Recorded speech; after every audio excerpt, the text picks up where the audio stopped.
didn't come here to speak tonight. I didn't come here to campaign tonight. He didn't even know he was going to speak tonight. I came here to listen tonight. And so I know that you have a candidate forum coming up in March, and I will certainly be there in March. So just a little bit about myself. I've been a career prosecutor and city attorney. I'm running because I've got 6 kids, and I don't want to be part of the first generation in American history to leave the next generation worse off than we are. And if we don't change those things, we don't take immediate action, we are going to do that. There's just no question about it. Speaking of Mark Levin, those of you who are listening, I think it was a week ago, heard Paul Ryan give a stat that just of all the stats that you hear, it's just so hard to comprehend trillions of dollars or billions of dollars.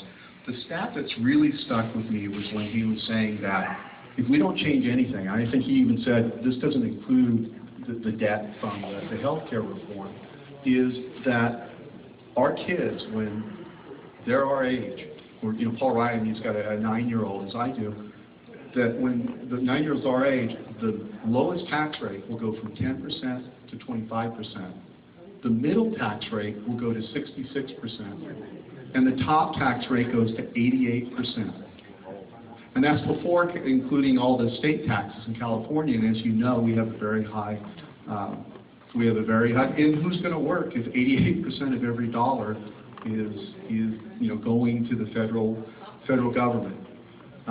And so I think that's what has motivated me, primarily to run. I'm also concerned because of world events.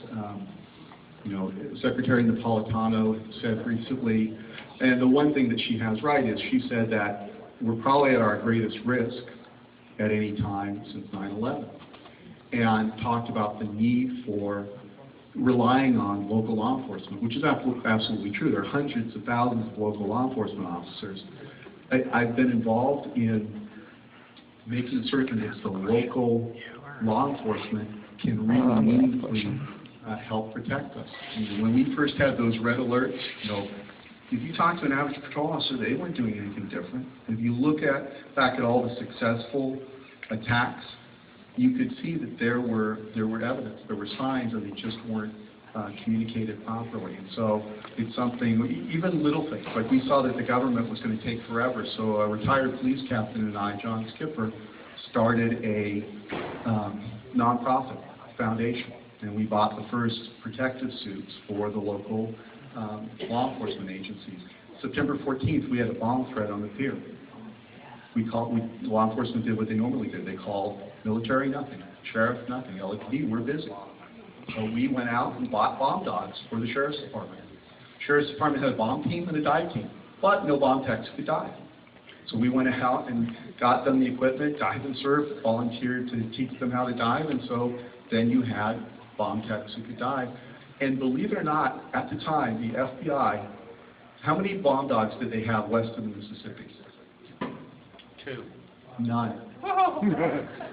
We bought the first bomb dog for the FBI, and we wrote MOUs and all of them, say, hey, look, if you have an emergency, you send them wherever you need them. In case of a tie, you're going to use them in the South Bay because we help raise them. Now, I learned something because they needed that bomb dog so much they actually sent the bomb dog overseas to work the Olympics. So next time I write an MOU, I'll say that I have to go with them to supervise.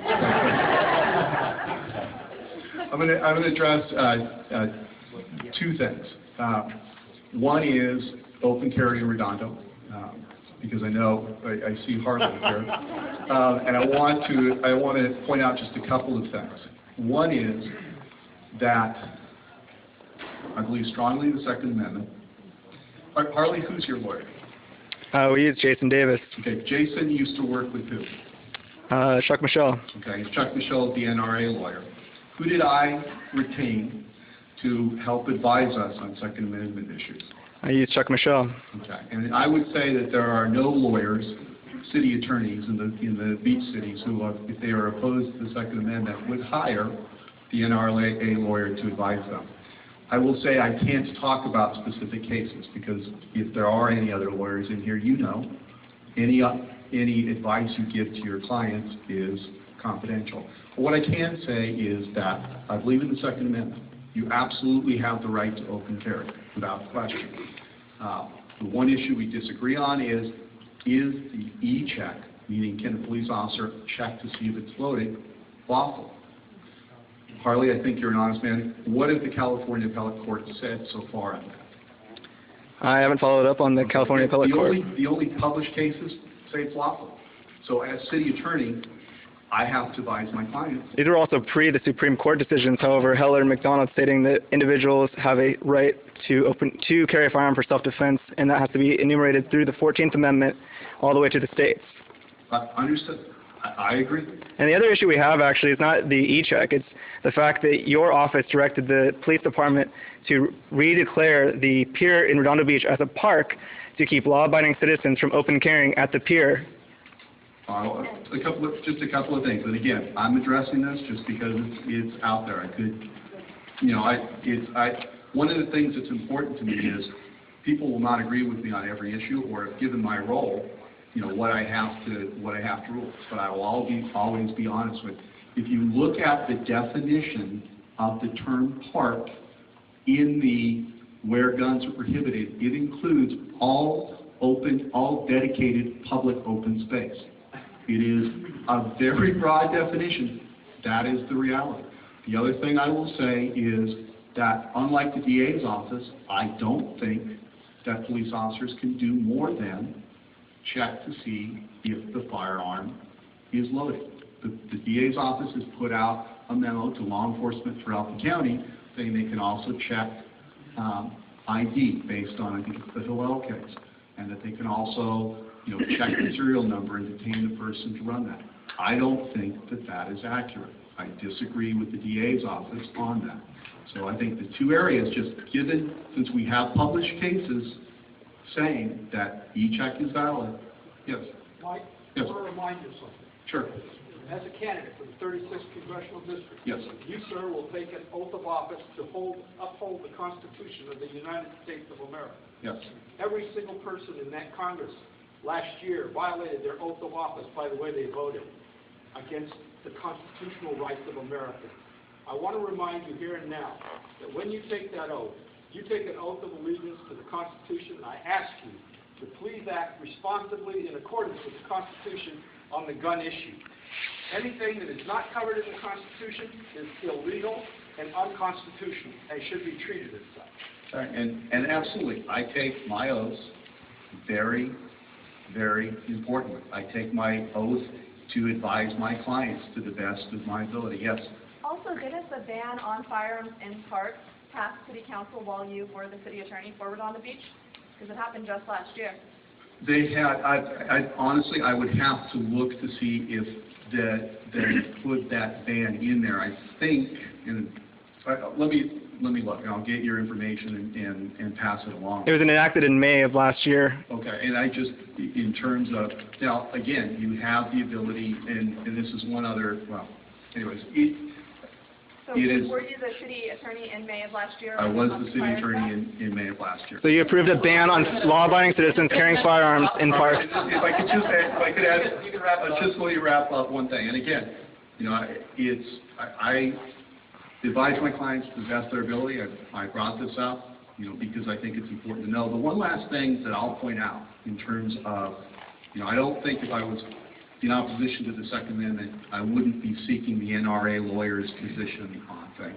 The last thing I'll say is, I get one of those, or I potentially will get one of those public pensions. But I don't get that until I turn 50. I'm 48. I'm running for this office. If I win this office, I will not be eligible to take that pension. Because hopefully they'll change that. Hopefully they'll second tier. I think it's just, and it's a conversation I have with my wife. It's important enough to us, to our children, that we not leave the next generation worse off than we are. And I don't think you find many people willing to make that kind of sacrifice. And you can check. To retire from PERS, you have to be 50. I'm 48. I turned 49 in July. Yes, That's it. I'll talk to you. Yeah, afterwards, and we'll announce it here. This is Mike accepting, I think Craig will accept, I don't think I all accept. We'll do a candidate interview with a local radio host of their choosing. We'll negotiate an interview-style, 3-minute, 1-minute rebuttal kind of a thing, about an hour for all the candidates. And we'll let you submit some of the questions online, and we'll run a debate on March 26th. I think I'll start at around 6. Still putting it together. We'll run it ahead of the same, we'll use the same room that we're going to.